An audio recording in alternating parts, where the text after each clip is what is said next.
Les fondamentaux d'Isali, c'est notre grand thème, le thème central de la nouvelle série d'enseignements que nous avons commencé les dimanches derniers, que nous poursuivons d'ailleurs ce matin au travers ces textes d'Éphésiens, chapitre 2, versets 8 à 9, sous le thème « Faire confiance en Dieu ».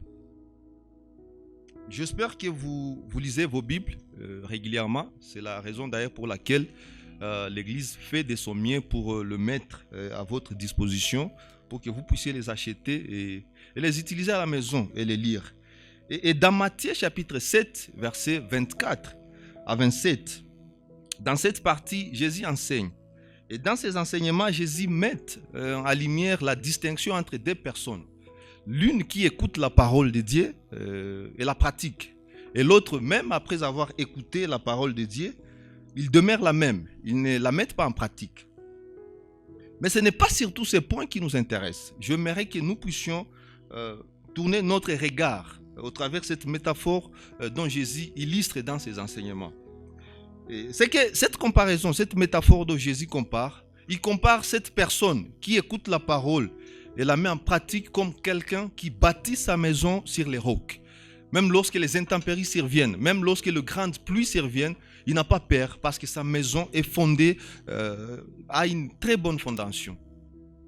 Et la personne qui écoute la parole mais qui ne met pas cela en pratique, Jésus compare cette personne à quelqu'un qui écoute sa parole, donc quelqu'un qui bâtit sa maison sur les sables. Et vous savez, lorsque les intempéries surviennent, la pluie déborde, la maison va tomber. Je sais qu'il y a beaucoup d'interprétations au travers de ces passages. Il y a beaucoup d'enseignements ici de ces passages. Mais je pense que nous pouvons aussi noter l'utilité de bâtir sur les bonnes bases. Et au travers de cette réflexion, il y a une question qui me venait, une question que nous tous, nous pouvons nous poser ici ce matin. Quelles sont les bases sur lesquelles votre salut, notre salut est fondé?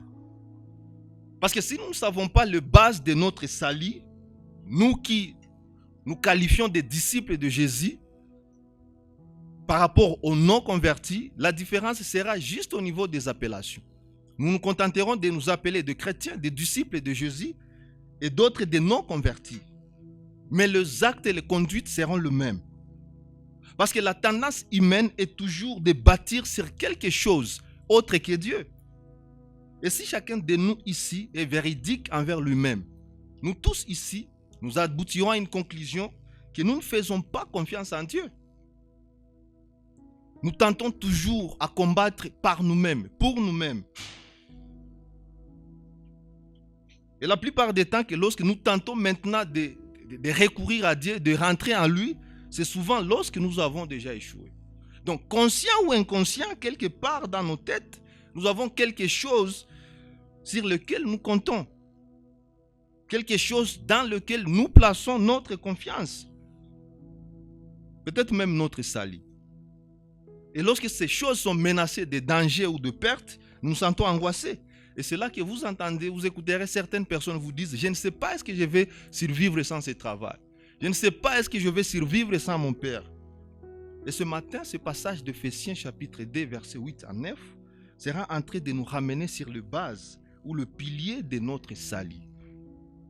Un texte qui va nous éclairer très clairement que sans l'intervention de Dieu, le salut ne serait pas possible.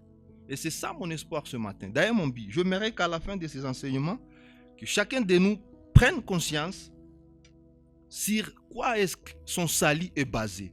Ou sur base de quoi nous devons nous tous baser notre salut. Et si peut-être ce n'est pas sur la grâce de Dieu, si peut-être ce n'est pas sur la foi en Jésus, ce sera peut-être un moment de se retourner vers Jésus, lui demander de nous aider afin qu'il soit l'objet de notre foi, la base de notre salut. Et nous allons le voir dans 3 points, 2 points principaux et le dernier point sera l'application. Le premier point, c'est le salut par la grâce. On le verra ici, Éphésiens chapitre 2, verset 8a. Le deuxième point sera la nature du salut. On verra que les dons, c'est ça la nature du salut, c'est quelque chose que Dieu donne. Nous ne pouvons pas nous l'accorder nous-mêmes, c'est Dieu qui les donne. Verset 8c au verset 9, et enfin, on va appliquer toutes ces choses. Éphésiens chapitre 2, versets 8 à 9. Car c'est par la grâce que vous êtes sauvés, par les moyens de la foi. Et cela ne vient pas de vous, c'est le don de Dieu. Ce n'est point par les œuvres, afin que personne ne se glorifie. Ce passage est vraiment très familier pour la plupart des personnes qui nous fréquentent ici. Et même pour ceux qui ne nous fréquentent pas ici, c'est vraiment un passage très, très familier. Et comme nous pouvons déjà le constater, c'est vraiment un passage qui pointe directement vers le salut. Sur l'état des croyants avant qu'ils ne soient en Jésus et leur état après avoir cru en ce que Jésus a accompli à la croix. Nous sommes passés de la mort à cause de nos offenses, à cause de nos péchés, à la vie, à cause de la grâce de Dieu et de la foi. Parce que Paul ici, au verset 1er du chapitre d'Éphésiens, il nous rappelle d'abord que c'est un texte qu'il adresse à des personnes comme nous qui ont mis leur confiance en Jésus. Et si vous lisez le premier chapitre du verset 2, il est en train de leur montrer ce qu'ils étaient avant Jésus et ce qu'ils sont devenus en Jésus. C'est que Paul est en train de dire, la Bible est en train d'affirmer que nous étions morts par nos offenses. Alors si quelqu'un vous dit que vous devez faire A, B, C, D pour s'approcher de Dieu, alors qu'en dehors de Jésus, nous sommes morts. Mais cela est faux. Parce qu'une personne morte, quelqu'un qui est mort, il n'y a rien qu'il peut faire par lui-même. C'est que nous ne pouvons pas approcher Dieu par nous-mêmes. Nous ne pouvons pas l'approcher sans l'intervention de quelqu'un d'autre. Et ce que nous voyons ici, particulièrement au verset 8 à 10, c'est exactement ce que l'Évangile nous enseigne. Et c'est ça même le fondement du salut chrétien. Un salut où Dieu est au centre. Un salut où Dieu seul intervient pour sauver son peuple. Il y a 4 éléments clés que nous pouvons remarquer dans ce passage que nous sommes en train d'exploiter ce matin. Et je pense que ces éléments sont là les éléments essentiels ou les 4 éléments clés pour notre salut. Les éléments qui sont indissociables. Comme nous pouvons le remarquer au verset 8, il y a la grâce. Il y a également la foi. Il y a les œuvres et il y a les dons. Ces 4 éléments sont indissociables pour notre salut. Et l'erreur que beaucoup de gens commettent, c'est tenter soit de séparer ces éléments, l'un de ces éléments des autres, ou de s'appuyer aux uns au détriment des autres. Et le premier élément, comme je l'ai tantôt dit ici, que nous pouvons remarquer au verset 8, c'est la grâce. Car c'est par la grâce que vous êtes sauvés. C'est qu'il n'y a pas de salut sans la grâce. La grâce étant une faveur imméritée. Où il n'y a rien que nous pouvons faire pour dissuader Dieu de venir nous sauver. Il a pris seul l'initiative de nous secourir dans notre péché. Et il nous a sauvés pas partiellement. Il nous a sauvés totalement. Une initiative éternelle, un salut éternel. Et l'autre caractéristique de la grâce que nous pouvons voir, c'est que lorsque vous la faites à quelqu'un, vous n'entendez rien de retour qui puisse vous faire. C'est pourquoi d'ailleurs c'est immérité. Vous voyez quelqu'un dans une situation où il ne peut pas se sauver, quelqu'un dans une situation où il ne peut pas intervenir pour lui-même, mais vous décidez de l'aider. C'est que vous n'entendez rien de retour. Vous le faites par amour, vous lui faites une grâce, une faveur imméritée. Et c'était ça notre situation. Nous étions dans le noir. Et comme je l'ai tantôt dit ici, nous étions des personnes mortes. Et Dieu a décidé d'intervenir. Le péché est dangereux parce que pour que nous puissions être pardonnés, non seulement Dieu a pris cette initiative, mais ce n'était pas une simple initiative. Il fallait qu'il y ait mort d'homme pour que nous puissions être sauvés. Et c'est Jésus qui a pris notre place.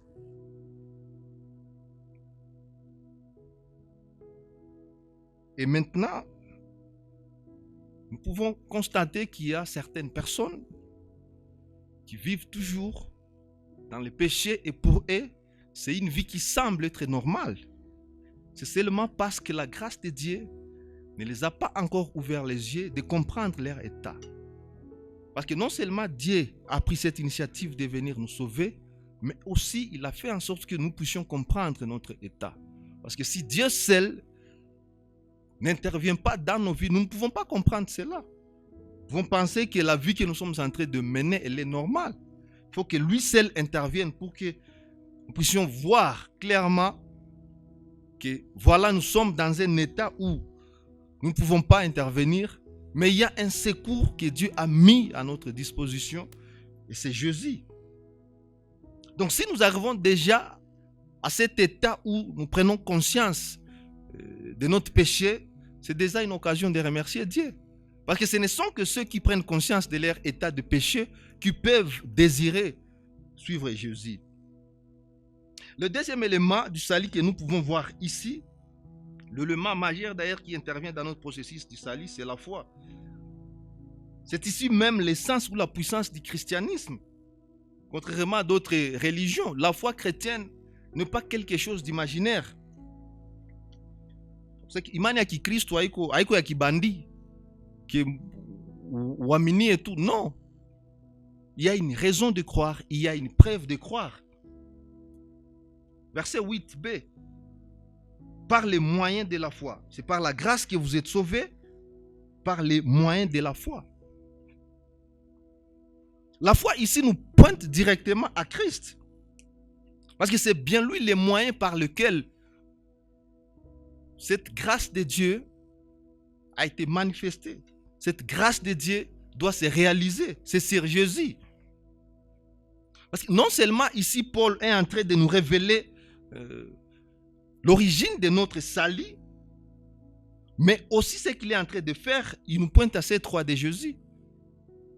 Parce qu'il fallait qu'il y ait un moyen où Dieu va réaliser ce qu'il a décidé pour nous. C'est vrai, on nous rappela que l'essor n'était pas d'être sauvés. Nous avons péché et il fallait que nous puissions être punis. Mais Dieu ne l'a pas fait. Il nous a fait cette grâce en Jésus. Une grâce au travers la foi. Une foi en Jésus. Et dans 1 Corinthiens chapitre 15, verset 17, ce passage nous montre un peu plus clairement que c'est Jésus qui est la base de la foi de tout celui qui croit. Je vais lire ce passage. 1 Corinthiens chapitre 15, verset 14. Je vais commencer au verset 13. S'il n'y a point de résurrection de mort, Christ non plus n'est pas ressuscité. Verset 14. Et si Christ n'est pas ressuscité, notre prédication est donc vaine, et votre foi aussi est vaine. Sans Jésus, notre salut ne serait pas possible.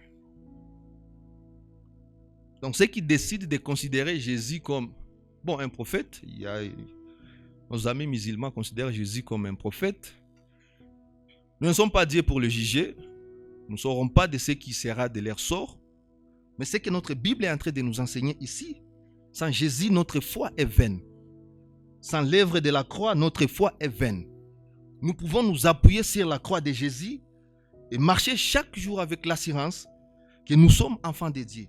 Marcher chaque jour avec assurance que nous avons été pardonnés et que rien ne peut changer cette réalité. C'est une foi que nous ne pouvons pas perdre. Parce que c'est une foi qui ne dépend pas de nous. C'est un don. C'est d'ailleurs le troisième élément que nous allons voir ici de notre salut. Verset 8c. Et cela ne vient pas de vous. C'est les dons de Dieu. Les dons de Dieu. Encore un don unilatéral. Ce n'est pas que nous avons un peu donné quelque chose pour que Dieu aussi donne. Non. C'est un don unilatéral. Dieu seul a donné.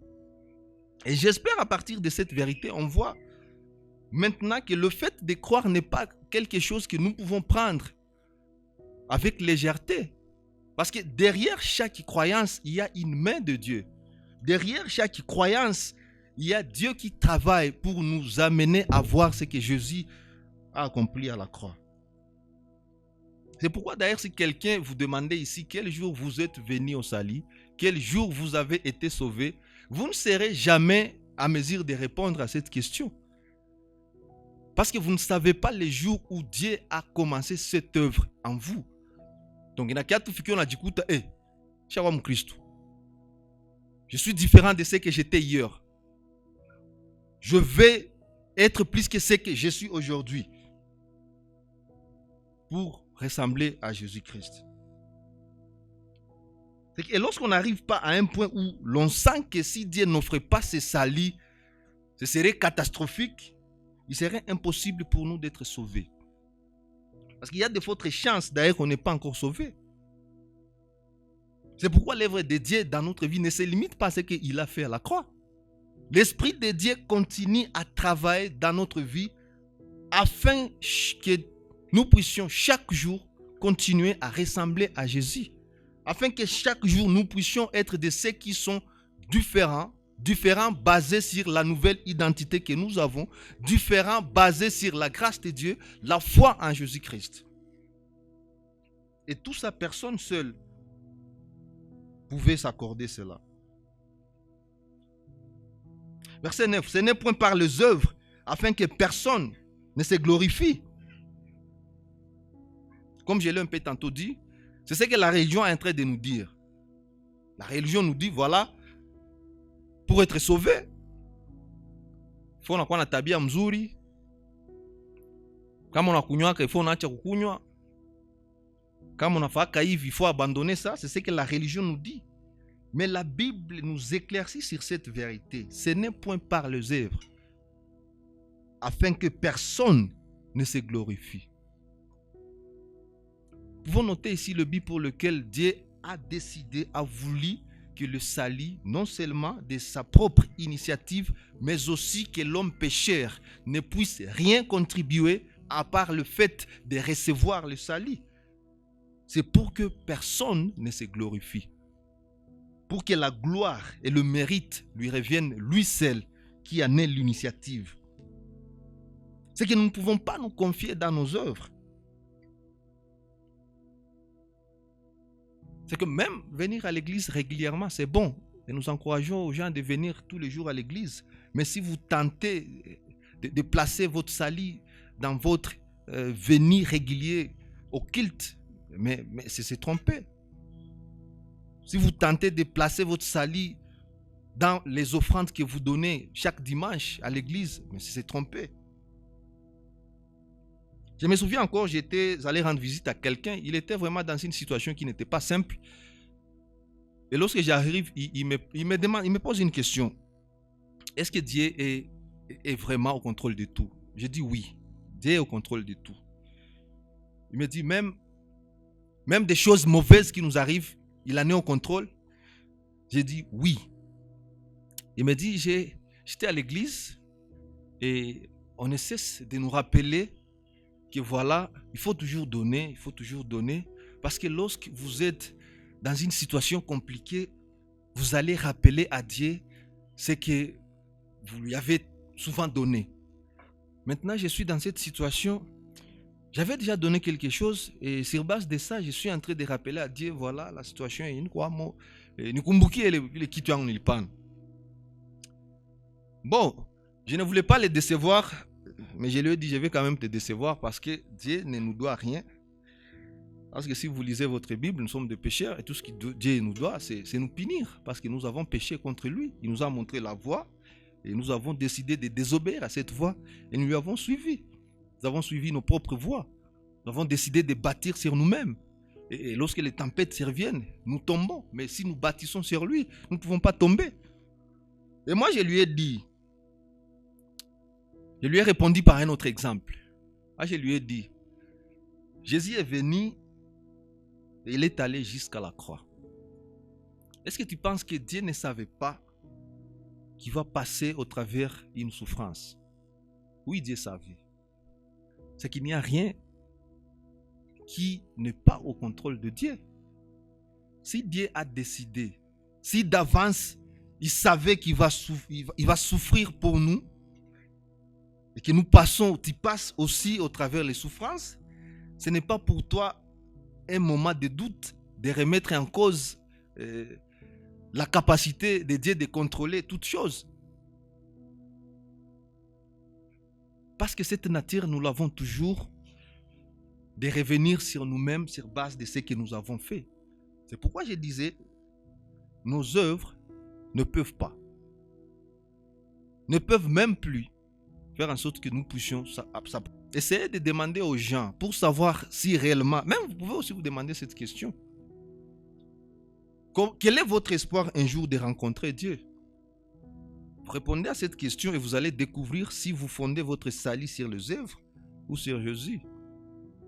Il y a des gens qui vous donneront des réponses du genre, je chante à l'église, je prêche à l'église, je fais ceci ou cela. Malheureusement, comme je l'ai tantôt dit, nos œuvres ne peuvent pas nous sauver. Malheureusement, chaque fois que nous sommes en train de nous appuyer sur nos œuvres, c'est une marche en arrière. Nous excluons ce que Jésus a fait et nous nous éloignons de lui. Nous ne pouvons pas aller avec 2 mètres. Soit nous allons avec ce que Dieu a fait, il nous a ouvert les yeux de le voir, ou alors nous bâtissons sur nous-mêmes. Donc, si cette croix de Jésus est mise de côté, notre salut n'aura pas de sens. C'est que les œuvres ne sont pas la racine du salut. Elles en sont le fruit. Parce que le but du salut, c'est une vie transformée. Et nous allons lire les versets 8, les versets 10 pour voir la place des œuvres dans notre salut. Verset 10. Car nous sommes son ouvrage, ayant été créés en Jésus-Christ pour de bonnes œuvres que Dieu a préparées d'avance afin que nous le pratiquions. C'est que nous voyons que les œuvres ont leur place dans notre salut. Les œuvres peuvent témoigner un signe visible d'une transformation. Une transformation que la grâce de Dieu, la foi en Jésus a apportée dans notre vie. Et ce que je remarque souvent, c'est la tendance d'inverser ce texte. Nous avons tendance à écouter et puis Jésus vient. Mais non, ce que nous voyons ici, c'est d'abord Jésus qui précède. Et après, il y a des œuvres. Parce que c'est pratiquement aussi impossible. C'est vraiment, vraiment impossible. Quelqu'un qui a connu la grâce de Dieu, quelqu'un qui place toute sa foi et sa confiance en Jésus, quelqu'un qui a reçu ce salut comme un don venant de Dieu, askoué dans ma bonne œuvre. C'est pratiquement impossible. C'est que nos bonnes œuvres deviennent non seulement une réponse à la foi en Dieu, à sa grâce et à ses dons qu'il nous a offerts. Donc c'est important de distinguer que nous n'avons pas été sauvés par des œuvres. C'est important de souligner cela. Nous n'avons pas été sauvés par des œuvres, mais nous avons été sauvés aussi pour des bonnes œuvres, comme la parole est en train de nous rappeler ce matin. Donc, comme Christ pendant 10 ans, Namatendo iku ile. Je pense que vous avez une raison d'avoir un doute. Soit vous n'avez pas connu ce Jésus dont la Bible est en train de nous enseigner. Parce que cette foi en Jésus produit toujours et toujours des œuvres. Et c'est ce que Jacques est en train de nous enseigner dans son épître. Il nous dit que la foi sans les œuvres est morte. Donc nous ne pouvons pas prétendre que Dieu a Jésus et rester la même personne. C'est pratiquement impossible. Des œuvres pratiquées, pas pour être sauvés, mais parce que nous le sommes déjà. Et des œuvres pratiquées pour honorer Dieu et le glorifier.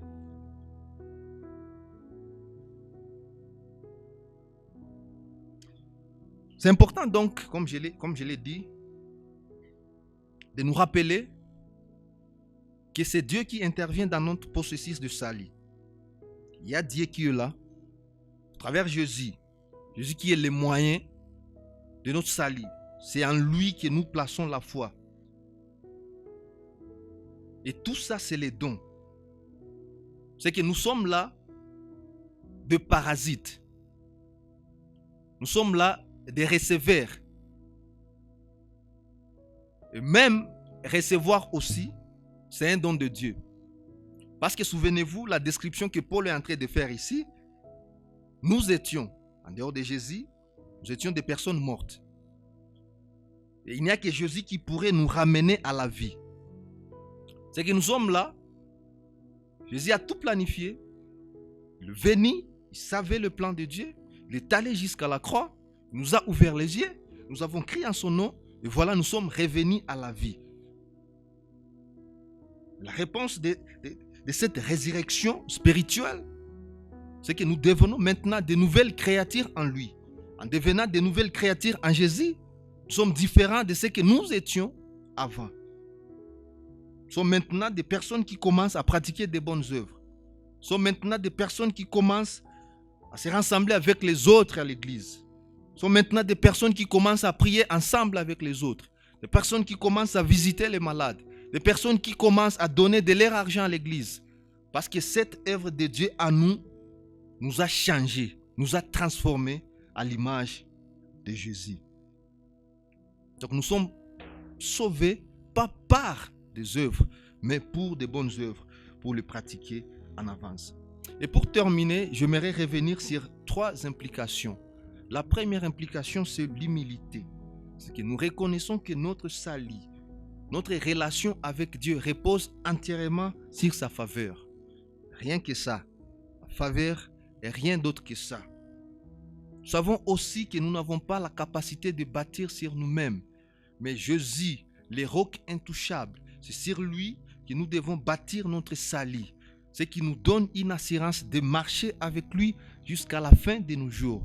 Ce qui nous donne l'assurance de voir un jour le Père.